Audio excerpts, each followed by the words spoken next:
I made them read them multiple times because we're going to try to do them as deadpan as possible. But there's a few later on that are really hard to get through. So, this first one is the author's note.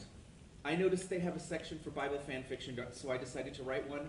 I wonder if this is what they were expecting. So, my name is Mark. I am Mark Does Stuff on Tumblr. I write Mark Reads and Mark Watches on non-Tumblr things, whatever. I'm going to be largely the narrator. I have a Jesus part coming up later, so I'm excited for that. Beard buddy. He has the beard. Two things just happened. Wait, beard what? Beard buddies. With who? Jesus? Can you spell your URL? Mark, M-A-R-K, does stuff.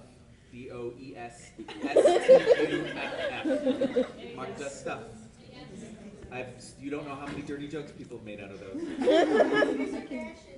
None, just all is one thing. If you Google it, you'll find me too. Mark does stuff. I'm the only does stuff. Go, start talking, please. Hi, my name's Maddie. You can find me at hopelessmusician.tumblr.com. It's all one word. I like fan fiction, used to write it, and this is studio. Hi, I'm Dylan. I'm Pedantic Dictionary on Tumblr. I write fan fiction. One of the ones we're going to read tonight is mine. And I can be really creepy and really funny at the same time. Okay, this one is called Gurren Jesus. If you've ever seen the show Gurren Lagann, it is based on that and the Bible at the same time, and World War II, and Cheetos. You don't need to know the show. Just know robots, explosions, the end. That's pretty much all you need to know. So, one day in Gurren Lagann, Kamina died and everyone was sad. But then there was a bright flash of light and Jesus appeared. Hey, Kamina, it's Jesus. What's up? Said Jesus. Thanks to Jesus, I have returned to life. Said Kamina. You're too cool to die. Said Jesus, who bumped fists with Kamina. Simon, Yoko, and all the other people in Team Daiguren waved goodbye to Jesus and Kamina as they got onto their motorcycles with hot rod flames painted on the sides and did a backflip off a ramp as the song Highway Star by Deep Purple was played by the Angus Wet electric guitar shaped like skulls. America. Sorry. So, what we gonna do now, JC? Asked Kamina. We're gonna go kill the Nazis. Something in the background exploded. It's a Michael Bay film. Okay, that's not in here. And they drove their motorcycles away from it and did a high five while driving at about a gazillion miles per hour. Jesus is a very good motorcycle driver because it's one of his god powers.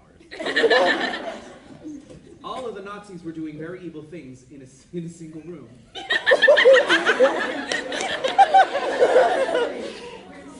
We are evil Nazis, said one of them. That was when Jesus drove his motorcycle through the window and landed on top of that Nazi. I am slain, said the Nazi, so Jesus kicked him in the face. Oh no, The Nazi said in unison. it's Jesus. Then Kamina broke through the other wall of the room on his motorcycle. Just who the hell do you think I am? He yelled as he scalped a Nazi with his David Bowie knife. We're moving. The Nazis didn't know who Kamina was because they're from the 1940s and awesome hasn't been invented yet. So the Nazis were real mad at Jesus. So they shot him a bunch of times, but then Jesus absorbed all the bullets into his body and shot them out of his eyeballs back at the Nazis, so they died. I'm Jesus, so I still love you, even though you're Nazis and I'm killing you. Said Jesus. He's a pretty cool guy. Kamina did not have to forgive the sins of anybody. So, he just cut a bunch of Nazis in half with his katana and then did a backflip into his giant robot. Jesus rode on top of the robot like it was a surfboard. Let's go find Hitler, said Kamina. There was a Nazi trying to run away, so Kamina killed him by looking at him. Kamina and Jesus rode the giant robot all the way across Germany. Each time the robot took a step, its foot landed on a Nazi, and the Nazi's intestines splattered all over the ground. Don't ask questions at this point. Jesus said, Since I have Jesus powers, I can tell that Hitler is somewhere they decided to look for Hitler. They found Chester Cheetah instead. The Cheetos mascot, if you're not familiar. He's on the bag. Okay. Who told them? I am Chester Cheetah, and not Hitler. So Jesus and Kamina could not kill him because he is a God-fearing Christian who brings joy to people. Then, are you ready? Chester Cheetah took off his mask, and it was actually Hitler. I tricked you, Jesus. Said Hitler. Kamina said, It's not good to trick Jesus, evil Hitler. and he kicked Hitler in the face. At the same time, Jesus kicked Hitler in the face from the other direction, and it was in slow motion, and it looked really cool. Hitler, I'm gonna kick your ass in the name of the Father, myself, and the Holy Me too. Take a moment. Raise your hands to the sky for that.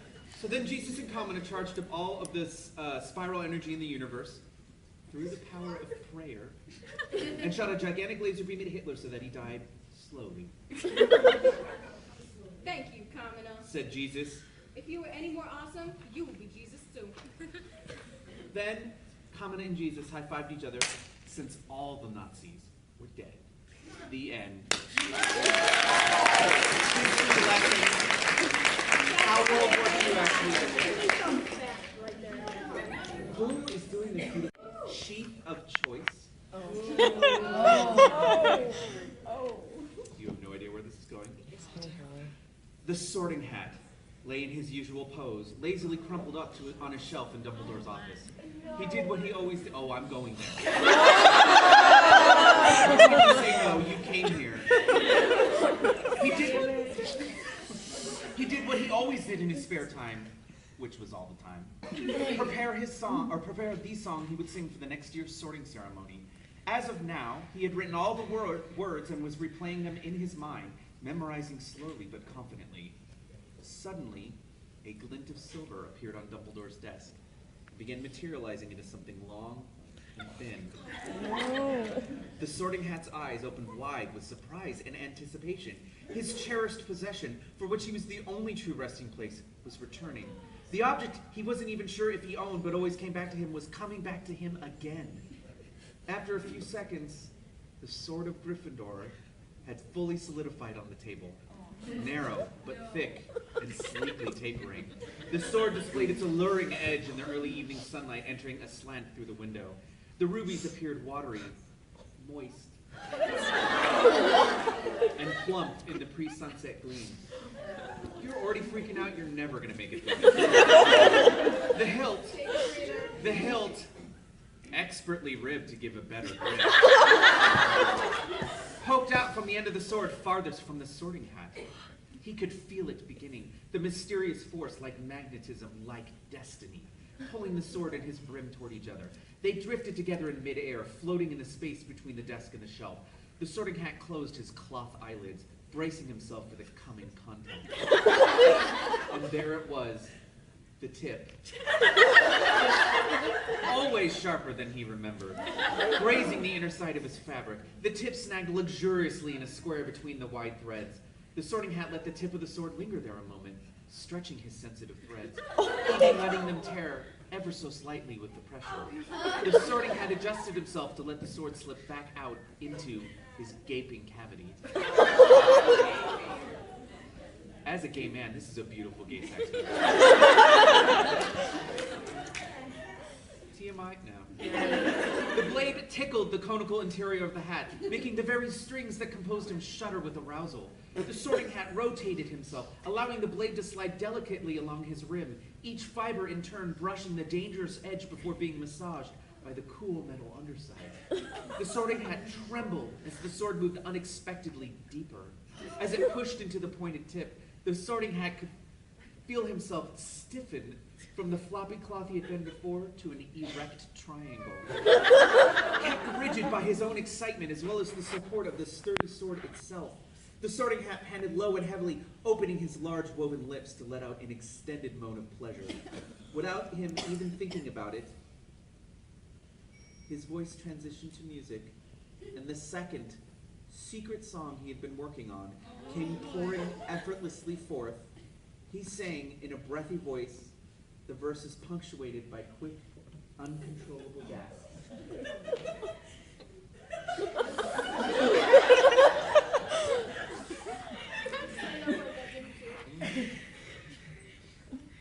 Young wizard heads don't satisfy. I need a lengthy sword.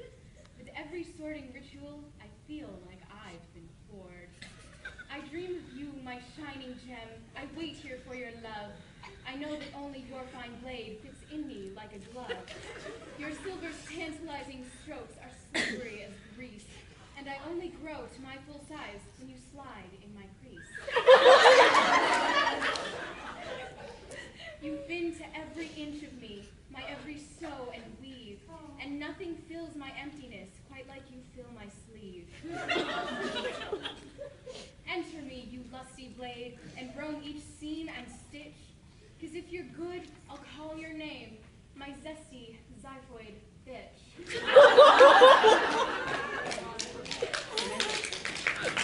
Oh, we're not done. The furry scalps of children are no match for your sword, Valdrick. What else on earth could loosen me like a huge, metallic dick? I searched for an eternity, for flame to light my fuse. Then it appeared in ruby red. I knew which house to choose. Aw. You're gonna regret that. The Sorting Hat paused his tune to clench his mouth shut, simultaneously closing his brim around the hilt of the sword. Gradually, the handle slid in, each of its smooth grooves rubbing against the Sorting Hat's rough burlap. The brim drew tighter still around the handle's final groove. At the same time, the tip of the blade began to strain against the tip of the hat. Gryffindor! Gryffindor! Gryffindor! The Sorting Hat screamed. In one motion, the end of the handle slipped inside the hat, and the end of the blade ripped through the top. The Sorting Hat spurted a long ivory thread, which unraveled all over Dumbledore's desktop. At that instant, the headmaster himself walked into the room, beheld the mess before him. Picking up the Sorting Hat and setting the sword of Gryffindor aside, he examined the fresh tear in the hat's fabric side. I guess we'll have to patch you up again. He said, No wonder you look so beat up. the end. Hogwarts sighed, and it echoed within his empty halls. The students had all left for the summer, and he felt empty and useless. Hagrid was often around, but he was usually too focused on bizarre animals to fulfill the needs of Hogwarts. It's not what you think it is. Professors would pop in occasionally, but being a magic school, Hogwarts didn't need much upkeeping. The little he did need was taken care of by Filch. He shuddered, causing small trembles throughout his halls that were barely discernible except by the spiders and the owls. He didn't care much for Filch, wishing he could walk without his squid feet touching his magnificent stone floors. He had long since stopped trying to force his floors open to swallow Filch or Mrs. Norris whole. Besides, if he kept it up, he would be risking a prolapsed staircase. And that was no laughing matter, I say after a bunch of people laughed at it. If you don't know what prolapse is, don't Google it. Don't do it. Ask a friend. Unless you have a really strong stomach and feel like And you don't have one. So let me just tell you, you don't. So, you ready for this, guys? The giant squid saw how miserable Hogwarts was. Jesus. It was also true that he missed the students, but for an entirely different reason. He missed their terrified screams as he revealed himself, rising from the murky depths of the lake. His huge eyes stared mournfully at his very large tentacles. At one time, he had dreams of being an actor. Oh, we're going with this little side journey. The larger he grew, the fewer agents and scouts would come calling, until they finally stopped altogether. There wasn't much in the market for a squid that would split a schoolgirl from stem to stern. He stared at his tentacles as they moved gently in the current. Schoolgirls were out. A plan formed in his mind, and he swam to the surface, hesitating momentarily before pulling himself from the water. It ran off his rubbery skin in rivulets as he made his way across the grounds. No humans were around to witness the incredible trek, and no human would believe his eyes had he been a witness. Hogwarts watched the giant squid approach and felt apprehension well up in his kitchen.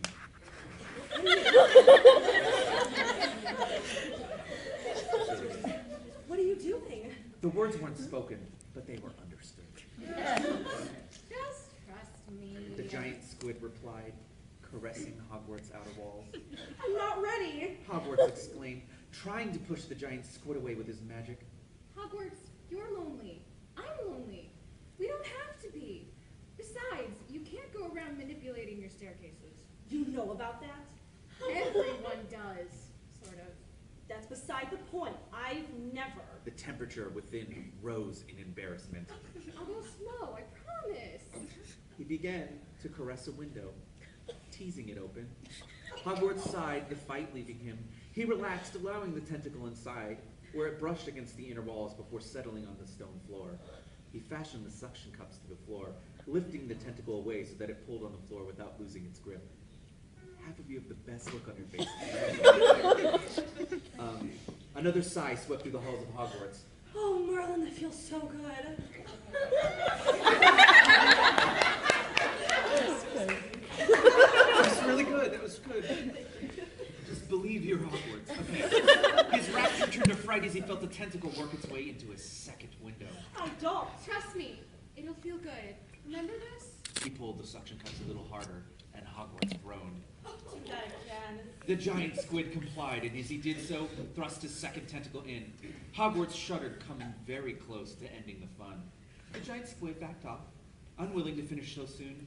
He waited for Hogwarts to calm down before sending the second tentacle to search the room. He felt the need to fill Hogwarts as much as possible, and he raised another tentacle, caressing his outer walls, running along windowsills and tracing individual bricks. So caught up in the bliss, Hogwarts didn't notice the giant squid slip in a third and fourth tentacle.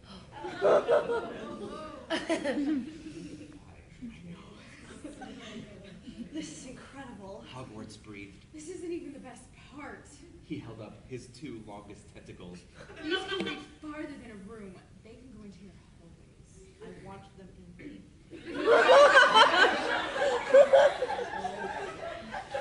Are you sure?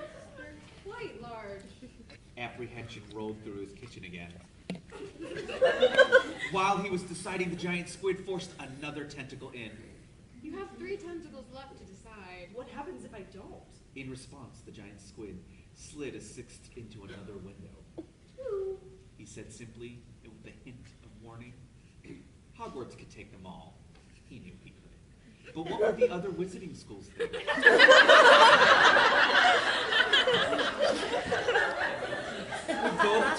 Would Beauxbaton allow a giant squid to violate her? Certainly not. If Durmstrang ever found out, there'd be no end to the teasing.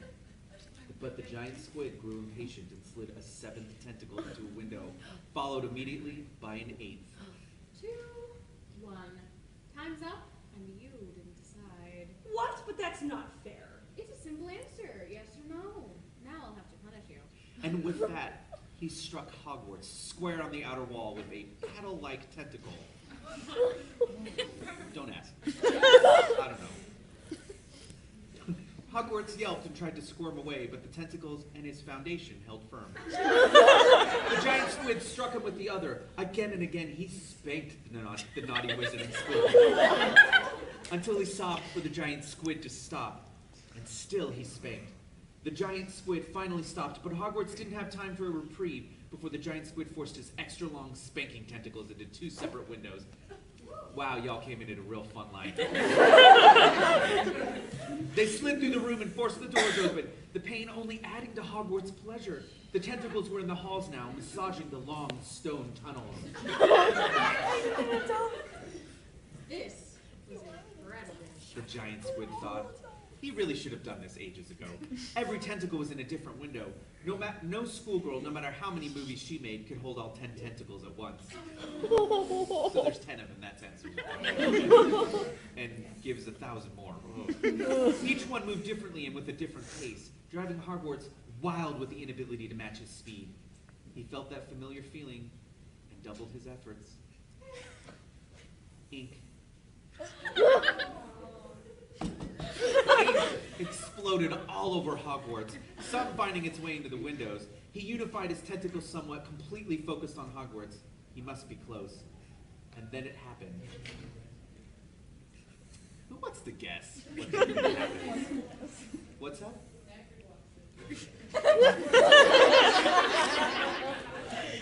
I meant, like, what do you think the orgasm metaphor is? But that's a different story right there. What's that?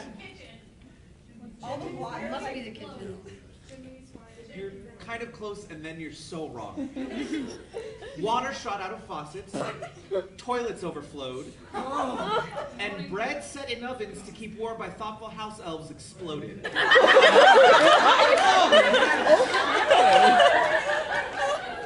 Hogwarts shook violently to its foundations, rousing Filch from bed and sending house elves and Mrs. Norris scrambling for cover. Even Hagrid heard the groan of stone and came running. They searched around the castle and through the castle but found no sign of intruders. Most perplexing was the sticky ink on one side of the castle. Hagrid peered through the dark toward the lake, but was unable to see the ripples left in the wake of the giant squid.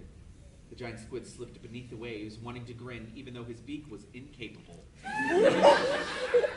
That's my favorite detail of this. He anticipated a very short summer before the professors and students returned, so he had better make the most of it. Right, it's kind of sweet. In the Hunger Games. Jesus had been in the arena for 2 hours now. Wait, what? I missed the Jesus detail. Yeah. Jesus had been in the arena for 2 hours now. He was bored, craving Starbucks, and wanted to Instagram a photo of himself on the edge of the cliff he was on. Dad, give me my iPhone. Jesus shouted to the heavens. God's light beamed down on him, and a voice came from the clouds. Oh wait, I'm God in this one. It won't go through the force field. A small black iPhone lay a few meters above his head, waiting for him to use it. You can use it when you win, God stated. Jesus rolled his eyes and lay down on the cliff edge whilst his legs dangled off. It had been 8 days since the Hunger Games had started, which contradicts the very first line. Jesus was smelly and cranky, and he still wanted a goddamn Starbucks. There were only 2 competitors left in the Rainforest Arena. The other representative from District H was killed after 3 days. Heaven. He prayed the whole night for her soul. Out of nowhere, someone came out of the woods trying to bite him. Jesus kicked him off and gasped. Shia LaBeouf?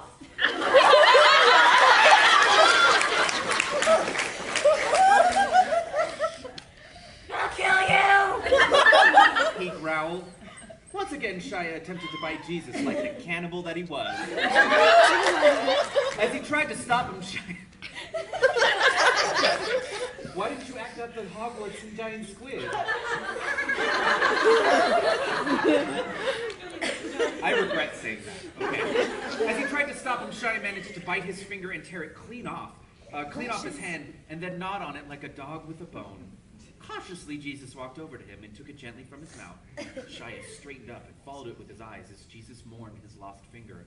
Then, something clicked inside Jesus' mind. Do you want the finger? Who wants the finger? I do! Me! Shia screeched enthusiastically. Jesus threw the finger straight off the cliff edge, and Shia followed it. Falling to his death, Jesus had done it. He had won the Hunger Games and defeated Shia LaBeouf.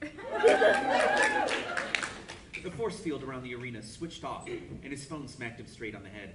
However, his brain and his phone were still intact. Finally, Jesus could do something he wanted to do for 8 days. He held up the phone to his face, snapping a quick picture of himself on Instagram with the Mayfair effect. On a cliff, hashtag Jesus, hashtag deep, hashtag emotional, hashtag F4F, hashtag follow for follow, hashtag team F4F. The end. He hurts. Supernatural. Oh. This is a classic. Yo, it is. Cass bakes Dean a pie. Beautiful. Dean was on the couch, and he was watching a TV show about pie. It was about cooking apple pie, pumpkin pie, pudding pie, blueberry pie, cherry pie, key lime pie, pecan pie, chicken pot pie, lemon pie, Boston cream pie, and banana cream pie. Ooh, baby. He licked his lips as they took the pie out of the oven. Then somebody pooped up behind him.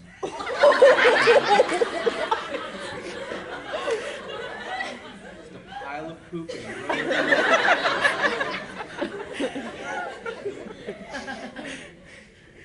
Nay! spelled DNA capital E. They asked, he recognized the voice. Vios, I'm sorry. It was the gay angel man. Hello, Cass. He turned to him very quickly and turned the TV off. You didn't see that. I was watching other thing. I swear. Do not swear, Dina. It's not very ladylike. Cass, you are such a chuckle face. What? What's in your hands, Cass? I made you a pot. Look, Deanie, I worked very hard. I even caught my tie on fire. You did a very adorable cast. He glanced down at the half-burnt tie, and then it turned brand new again because of his homosexual powers.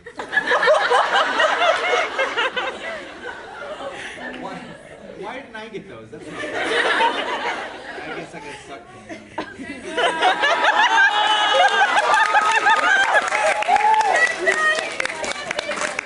Move on now. You caught that on video, right? That's not pie. Dean frowned proudly.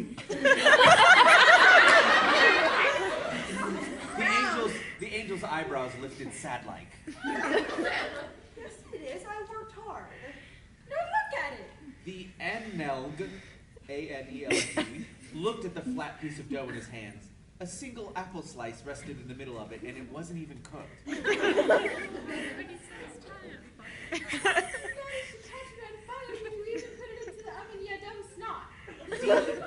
Dee Weenie's eyebrows. You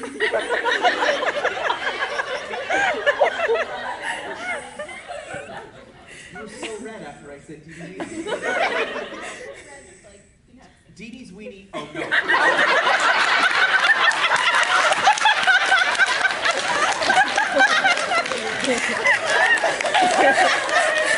That's good. Apparently that's how we get the homosexual powers. We gotta go suck Deanie's weenie. Deanie Weenie's eyebrows went together, and his princess eyes widened to the size of plates, and his lips puckered. How did you catch on fire? I don't know. I was just cutting the apple, and then all of a sudden something was smoking. You stupid bud, come here and let me chuckle for burns. I am okie dokie. The angel promised him. For the record, it says the anal promised him. Staying on topic. Dean shook his head. No, you shit stick, come here. He hugged him extremely tightly. You smell like fire. I was in purgatory. I've always pronounced it purgatory. Yes, purgatory. Baby boy. He slapped his back in a loving, painful way. Ouch, Danny. Cass frowned again. Dean gasped dramatically. No, journal. He shouted in his face. The angel, what that word is, stared into his green Rapunzel eyes. I always heard everyone I love that you too, Cass. I don't need that. Cass continued to stare, and then his eyes turned blue. Are you gonna eat the pie or not, you little shit? The end. Called Saurus Gets His Revenge.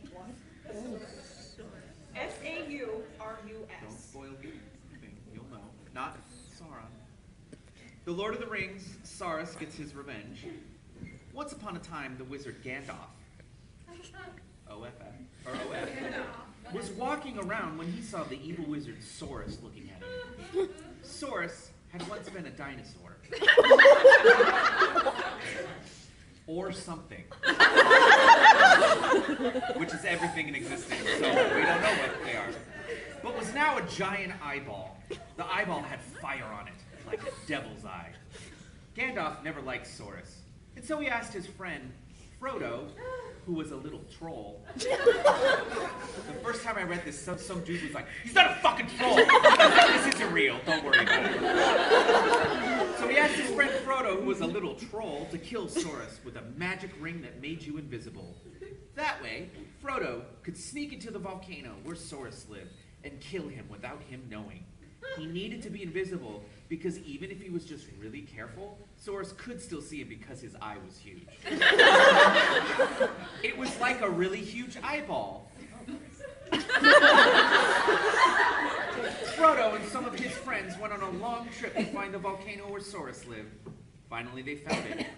had to fight a lot of total gross-outs, all capitalized, that's a category, like giant spiders and boogeymen. They also had to fight Saurus's brother, who is another evil wizard. I don't remember his name, but he looked like Gandalf. So Frodo got invisible and then killed Saurus by pushing him into the lava. What was weird is that Saurus was actually a little frogman who people sometimes called Golem. G-O-L-E-M, like the creep and whatever. He was a super gross out. After that happened, you thought it was all over. That's what it says. Like, I'm not making that up. But oh no. Saurus comes back as a regular dinosaur this time. He turns into a T-Rex and he is super huge and very angry. He is an ultimate gross out. Saurus blew up the castle where the king lived, and then he blew up the place where all the little trolls lived. But this was after Frodo and Gandalf left to go somewhere else. But Frodo's friend Sam was there, and he was also a troll, and he got burned up in the fire. After that, Saurus was king of the earth.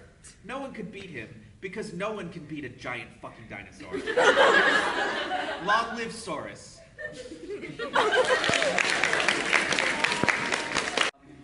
Version of Garfield, a Royal Rescue.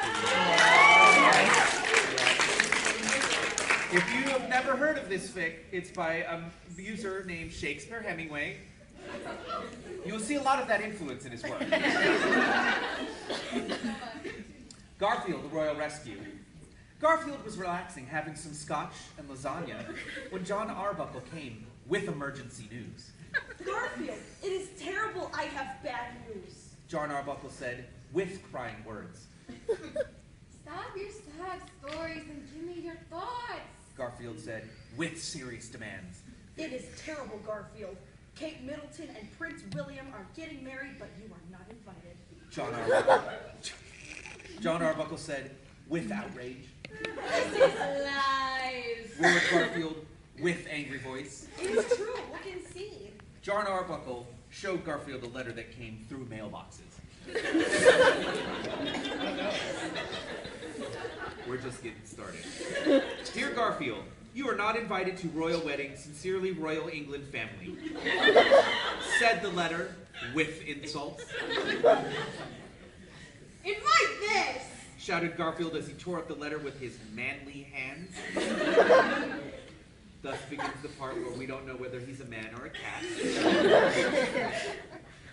This is last straw. I will not stand for insults to humanity. Sorry.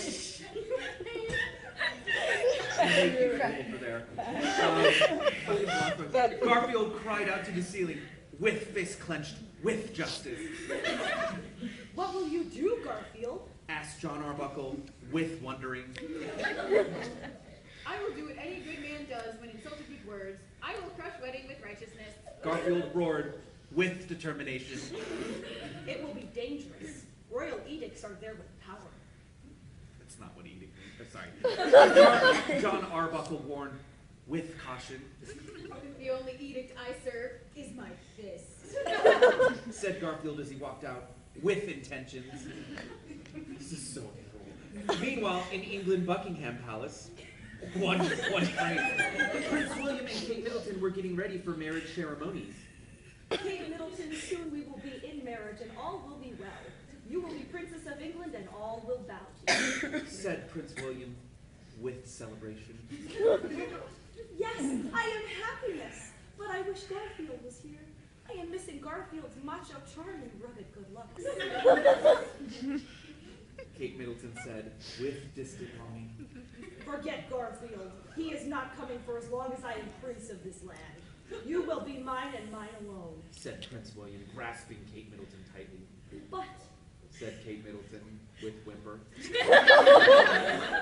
there will be no buts for you. No cat, no matter how many, will steal my woman. Shouted Prince William, with anger. Oh, Garfield. Cried out Kate Middleton, with wanting. Meanwhile, Garfield was getting ready for a trip to lovely country of England. Time to prepare for my British vacation. My only souvenir will be flaming vengeance. Garfield said as he packed his things. Garfield, be careful of stress. It is killer with heart disease and cholesterol. John Arbuckle warned with advice. I have no time for stress. There's British damsel that needs saving. Garfield said with stern voice. Farewell, John Arbuckle. Hold down fort when I am gone. Garfield said as he left for adventure. You know it, Garfield. Show them what a real man is made of. John Arbuckle said as he grasped Garfield's arm for manly handshake. Garfield then boarded his jet and lifted off for takeoff with thunder-like speed. Garfield soared through the sky over oceans and oceans. One fucking ocean. Until he came to Island of England. Garfield then braked his jet and prepared for jumping. Time for a British invasion, Said Garfield as he leaped out of jet into country of Great Britain to administer justice like a prime minister of iron. Garfield opened his parachute with lasagna logo, but was in no, I don't know, what would that logo even fucking be? Wet noodles, never had it. But was in no mood for playtime. Parachutes are for little girls and babies in wheelchairs.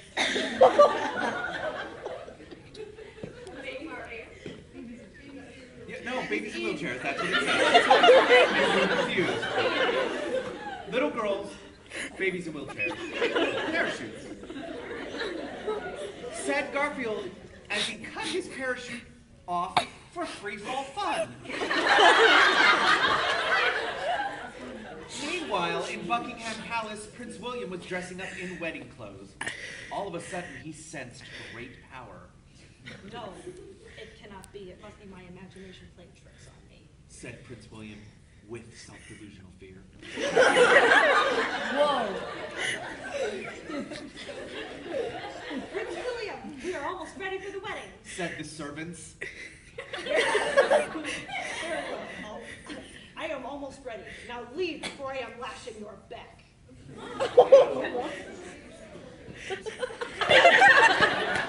I never realized, they're not slaves. Roared Prince William with anger. Yes, my master. Said the servants with cowering. The Queen of England then entered Prince William's room with words. Is your special day, yet I am unsure you have proven true manhood. Said the Queen of England. I am true man. All of England will see. That's not what that All will England will see. said Prince William with defiance. Why have you not invited Garfield? Do you fear to face real man? Asked the Queen of England with challenge. I fear no man or cat.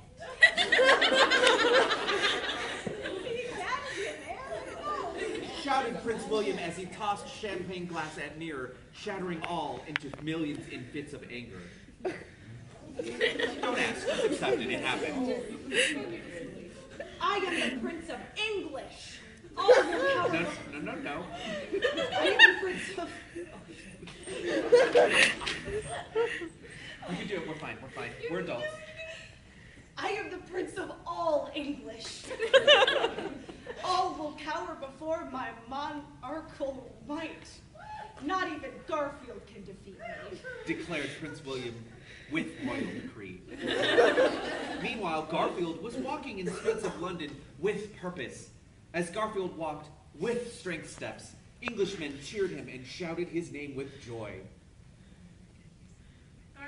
Garfield, Garfield, Garfield, Garfield, Garfield, Garfield. So many of you are going to regret doing that. Cheered the Englishmen as Garfield walked to Buckingham Palace. Garfield walked with sternness and determination to destination, for he was on mission. Garfield walked and walked until he came to Buckingham Palace gates. No gate can take my power. Garfield bellowed with majesticness as he punched down gate with one punch. Garfield marched with purpose, in feet, as stormed to wedding place of matrimony. Royal guards came rushing to arrest him, but they were not of match. There is Garfield! Arrest him in the name of Prince. Shouted the guards with princely loyalty.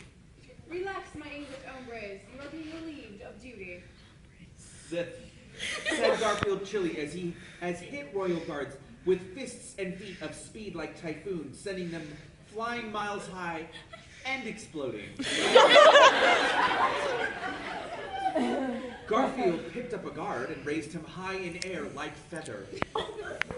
Here, why not enjoy delicacy of fresh fish and chips? Quipped Garfield as he tossed the guard into the sea. That's amazing! Get it, fish it. Never mind.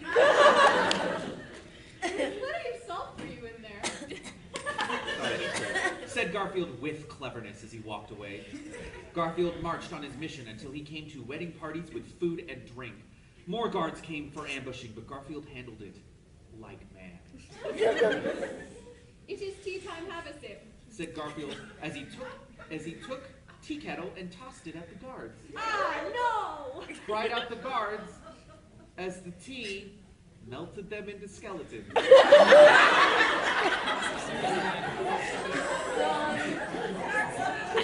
One kettle did all of that. Garfield came to table of food. I'm sorry, that's not what it says. Garfield came on table.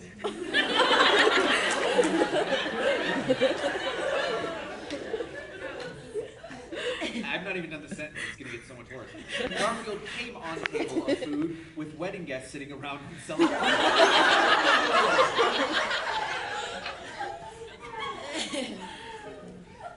No, lasagna? What is the blasphemy? Garfield roared in anger as he threw table on wedding guests.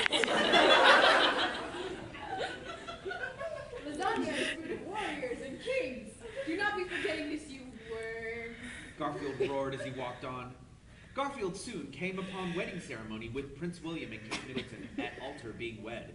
Everyone heard Garfield's manly footsteps like thunder in the sea.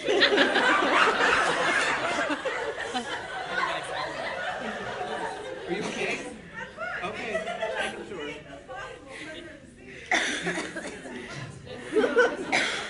It was written in fan fiction. It's fucking true.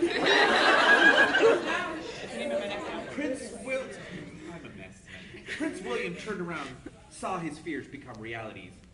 Garfield! Yelled out Prince William in tones of squealing horror.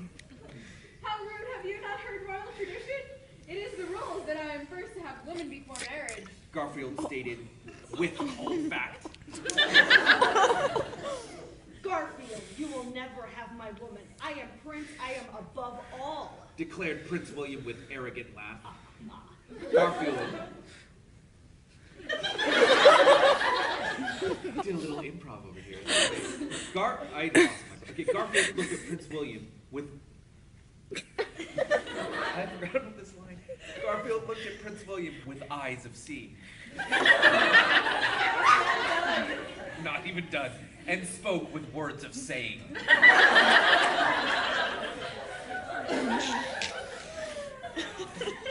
Even princes must obey the law of the fist. But do not be in worrying, for I will give you fair trial. Here is the judge, and here is the jury. Garfield said as he raised his two fists for showing. Enough nonsense. Feel might of royal jewels. Said Prince William as he...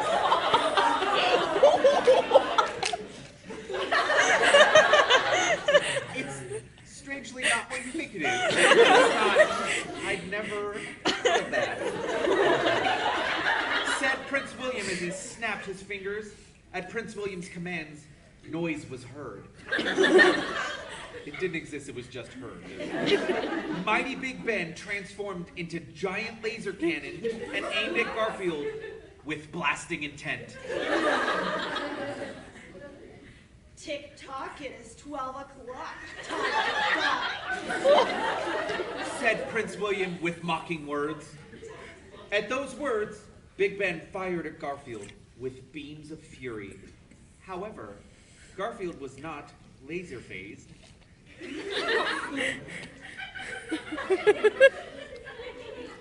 That's the line that pretty good, I gotta say. Let me finish the sentence, though.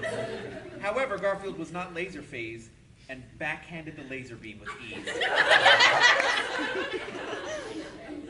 Impossible! Cried out Prince William with shock. Do you not learn physics in Prince School? Lasers bounce off my mighty man muscle. Garfield tutored with teachings.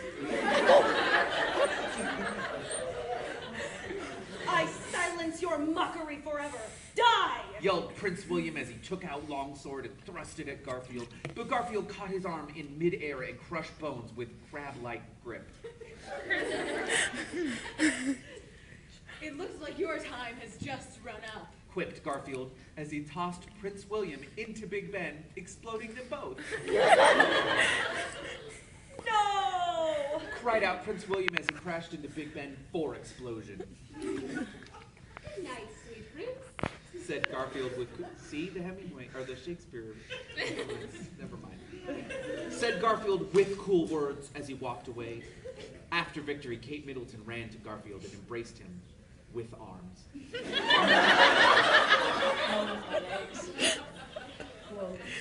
Garfield, thank you. When I was marrying him, I only thought of you. Thanked Kate Middleton with gratitude. No problem, my British biscuit. You will save a juicy piece of this shepherd's pie. We're going there. Garfield responded with flirtation. Garfield, you are a true hero and real man. We want to make you honorary King of England. Queen Elizabeth said with royal orders. I am sorry, but I am busy living fast life and fast adventures and faster women. Garfield rejected with sympathies. Oh. Very well, at least accept position of Duke of Ireland. Said the Queen of England. Fine, but I must first be attending to important business. Said Garfield as he picked up Kate Middleton and brought her to royal bedroom, where he could show her how real men love women. Whoa. He's a cat. Don't you really want to know whether he's a cat or a man? Garfield, please make me your queen. Said Kate Middleton with warm tone. I do not have castle to give you, but I have a mighty tower for you to climb. Y'all are thinking of Garfield's dick right now. I just wanted to burn that in there. Oh my god, I don't even know. Garfield I don't even know said anymore. with seduction.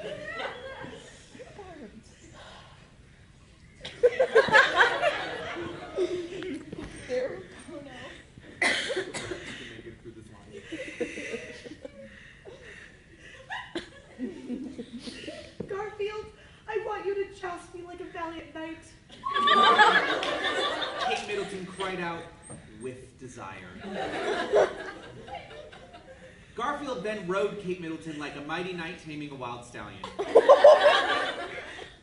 That's not how that metaphor works. With mighty force, Garfield jousted Kate Middleton with manly lance into late hours of night, and all heard sound of their romances. The end, ... question mark? It is an Avengers fic. I like how the author's note is, this is complete trash. It also has nothing to do with the Macarena. I also might have been high or something. Don't ask, please. It was posted on AO3 a while ago, but I forgot to post it here, kind of. No, it's there, so you did. Tony, this hot mess in the story. Tony groans resolutely into his hands as he sits at the workshop table. What's your problem, loser? Clint says loudly as he comes into a room and throws a banana at Tony's head. For you, Dick? Tony glares, giving Clint the rude finger, as opposed to...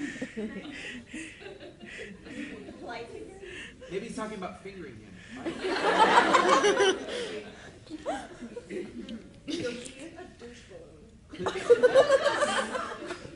Clint says and goes over to collect his banana.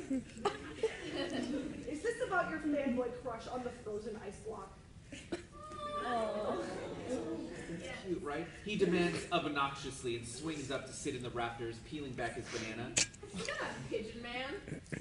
Tony retorts at Clint's dangling feet. I'm trying to invent stuff here. He grabs a hammer and starts hitting a hunk of metal with it.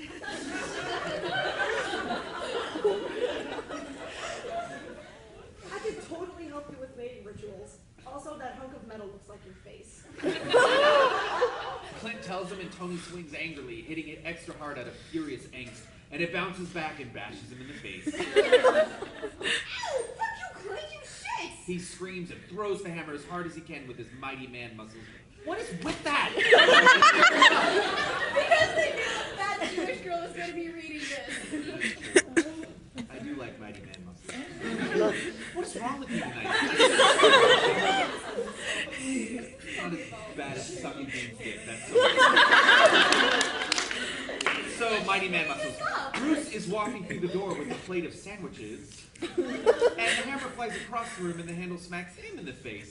The plate of sandwiches goes flying and hits Dumb E's camera, and the bot swivels around and around on the floor of the workshop and then smashes into Tony, who is trying to catch the falling sandwiches. Where's the shitty game of hippopotamus and macaroni? Tony screams as he sails gracefully in a bot-shaped clump out the door and down the stairs. Stairs, not snares. There's a loud crash, and then Thor triumphantly smashes the doorway with his hammer and rides in on a magnificent 8-legged steed. I forgot about this part. Was there an incident with a hammer here, my mighty man friends? He yodels at the top of his lungs. I guess he should have yodeled that, but suddenly, Loki appears out of nowhere and smashes a coffee table over Thor's head. You, Thor!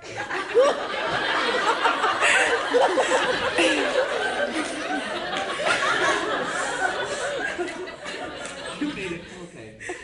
He screams through a megaphone. That is my son, you stupid fuck! Clint runs out of the room and throws his banana peel down the stairs. Tony lies at the bottom of the stairs with a heavy metal robot on his chest and a banana peel on his face, and he stops crying. Later. It just says later. Brilliant scene segue there. Steve is walking around the top of the tower when Tony goes up to see him. What are you doing? He asks, and Steve spins around and stares at him. Oh, no one's highlighted. We messed up. Oh my god!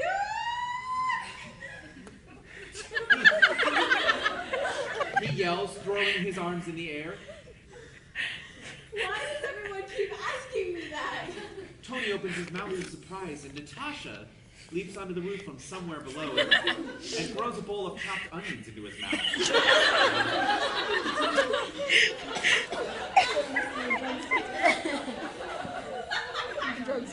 Right. What's wrong with you people? Tony screams, onion flying in all directions.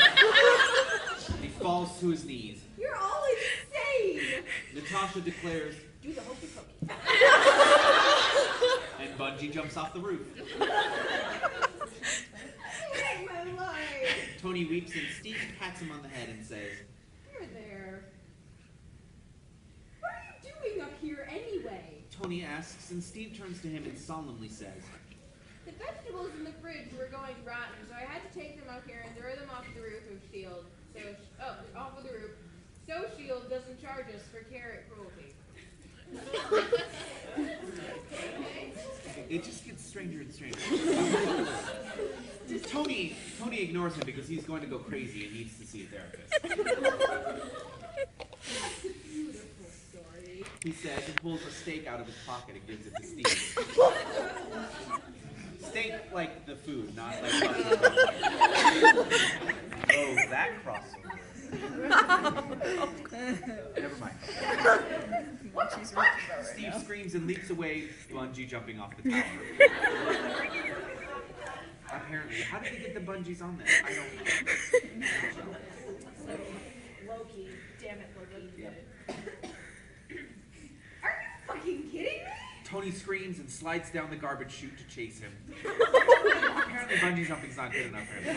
Steve runs into the road and Tony panics and grabs a random kid's broccoli out of his hand and throws it at Steve's head. Come back here, I can explain. He screams and leaps across a taxi.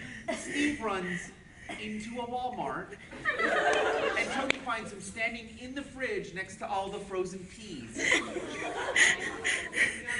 Why did you stay? Steve screams at him. I don't know. Clint said that is how you get a boyfriend. Tony screams at him. That's not how you get a boyfriend. Steve screams at him. Then how do you get a boyfriend? Tony screams at him.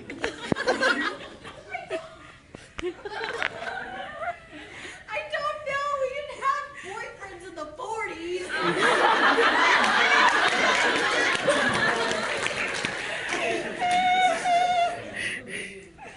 Steve screams at him. I hate my life. Tony screams at him. Tony coaxes him out of the fridge with a hairdryer.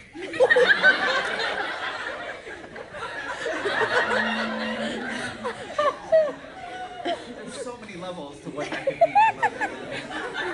Steve, your beautiful hair needs to be... Okay, anyway. And then Fury appoints them all therapists. The end. Site 221B. By you. That's okay. We're going to read smut. I'm going to hand those. Oh, this is me. Sherlock. I'm John Watson, by the way. Sherlock, where's the jam I bought yesterday? John Watson was rooting around the fridge in the refrigerator. No. John Watson was rooting around in the refrigerator of 221B Baker Street, looking for the small jar of raspberry jam he brought in the day before. He didn't get an immediate response. Sherlock. It was taking up too much room. I need space for my experiments. Sherlock Holmes replied from his seat at the table, where he was looking through comments on his blog, trying to find a case worth his time. I asked if you would mind. You asked if I would mind you cleaning out the fridge. John replied, trying to keep himself patient. I said fine, but leave the jam because I just got it, and I asked you to get some milk, which I'm going to assume you didn't do. You asked me to get milk. Sherlock replied, and John just groaned in response, heading into the living room to flop on the couch in exasperation. After a few moments, the doctor started to go for the morning paper that wasn't actually on the coffee table yet.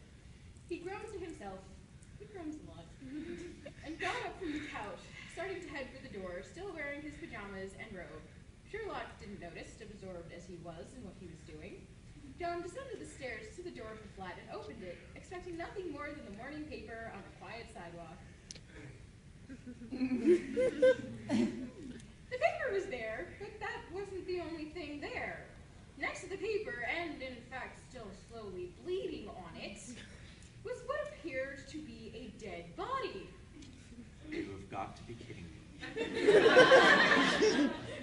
John breathed out, unable to really react for a moment until his medical training kicked in, and he knelt next to the body by the head and felt for a pulse. Nothing. Judging by the amount of blood on the ground and soaked into the morning paper, resuscitation was no use. John knew he should call the police, but he also knew that if he called the police without telling Sherlock first, he'd never hear the end of it. So he went back upstairs, leaving the blood-soaked paper, and stood in the doorway, an eyebrow raised at his flatmate, who was still thoroughly absorbed in his blog comments. Sherlock! There's something interesting outside. It can wait, the detective replied, not even looking up from the screen. John sighed. There's a dead body outside our flat, and nobody's even called the police yet. The doctor said plainly, knowing that this would get the detective's attention. Sure enough, Sherlock's head whipped up, a mixture of pure glee and piqued interest on his face. And you checked for a pulse already? Come on, let's have a look. Sherlock said, already halfway out the door by the time he finished. John sighed, rolled his eyes, and followed, knowing that he probably shouldn't have said anything until he had called the police. At least Sherlock would be happy being able to get to the body before the police could get a chance to muck up the crime scene. John knew better than to point out that the detective was only wearing his robe and pajama bottoms, and as he reached the body on the early morning street, Sherlock was already deep into figuring out who the person was, It didn't take him long either. This is a government official, not particularly powerful, but not insignificant either. The brunette said, looking at an ID card he'd pilfered from the official's pocket. Mycroft will almost certainly get involved once the police are called. Do we really have to call them John? Do you want to get arrested and thrown in jail for obscuring the murder? The doctor replied, already going back inside for the phone. I'll see what I can do about Mycroft, though, if you're really that concerned about him. 20 minutes later, John Watson, Sherlock Holmes, and Mycroft Holmes were sitting inside 221B Baker Street, the Holmes brothers staring stubbornly at John as if the doctor were supposed to relay messages between them from the same room. Oh, am I Mycroft in this too? No, wait, I'm Mycroft. Sure. Mine's highlight. I'll be Mycroft. You're both being very immature about this.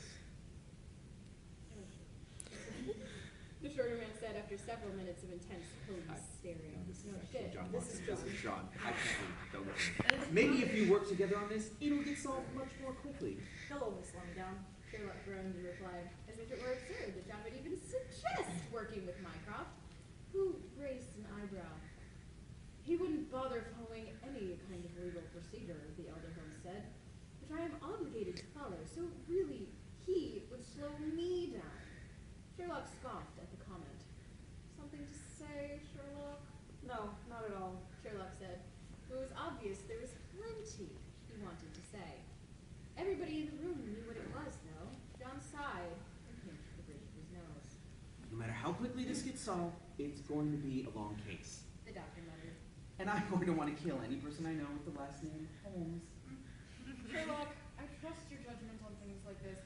How on earth do you know it's an assassination? The assassin didn't bother to hide the body, didn't attempt any kind of cleanup, didn't remove any form of identification of the body. The assassin wanted him to be found, wanted people to see him. It was a statement.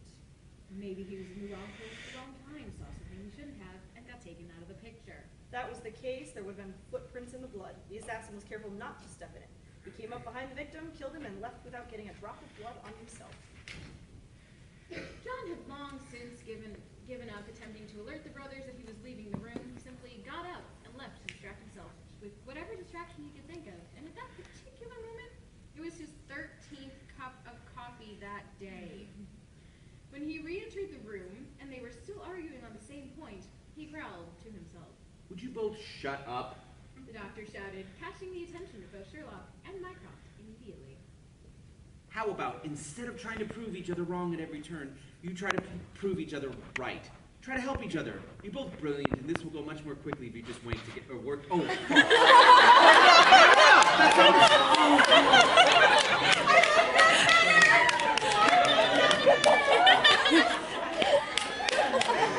Forever recorded.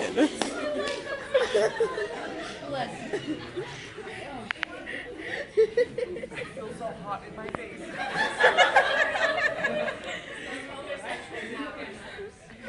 Apparently I was eager to get to the smut. This will go much more quickly if you just work together and wank together. Besides, we're running out of coffee for me to leave the room to get. Sherlock rolled his eyes, obviously offended by John lumping him in with Mycroft. I don't even know anymore. Oh! He's not brilliant. The detective dismissed, looking his brother directly in the eye. He's average, at best. Well, Sherlock, it'll be less of an annoyance if you actually try to work with him instead of against him. John replied, trying to be as patient as he could manage. It would be much less grating on everyone's nerves. Once again, Sherlock rolled his eyes, but thankfully said nothing further on the topic for the day. As Mycroft left the flat later that day, he told the pair to meet him in his office the next morning to discuss their next move. Oh, thank God I didn't use the word day. John managed to convince Sherlock to actually go to the meeting, and they left earlier than necessary to avoid being chewed out for being late. You really need to be better about working with Mycroft. John said, for probably the 10th time that morning alone. You're being very childish about it, and even if he's not as smart as you, he can help you know. It's not important right now. Sherlock replied, his tone almost absent, but John knew what that meant and didn't bother asking what it was. We haven't moved from the 3rd floor in 2 whole minutes and the doors haven't opened. Are you saying we're trapped in here? John asked, looking around in exasperation. It's not elevator sex, I'm sorry. This is so disappointing. Fucking elevator sex in my head. Okay. That's just great. And I'll bet you're going to tell me that Mycroft orchestrated it, aren't you? That's exactly it. Sherlock insisted. He just wanted to get me out of the way so he could follow his own lead, so he trapped us. How do you know which elevator we were in? You're not bugged, are you? You're not telling him what route we took? Sherlock,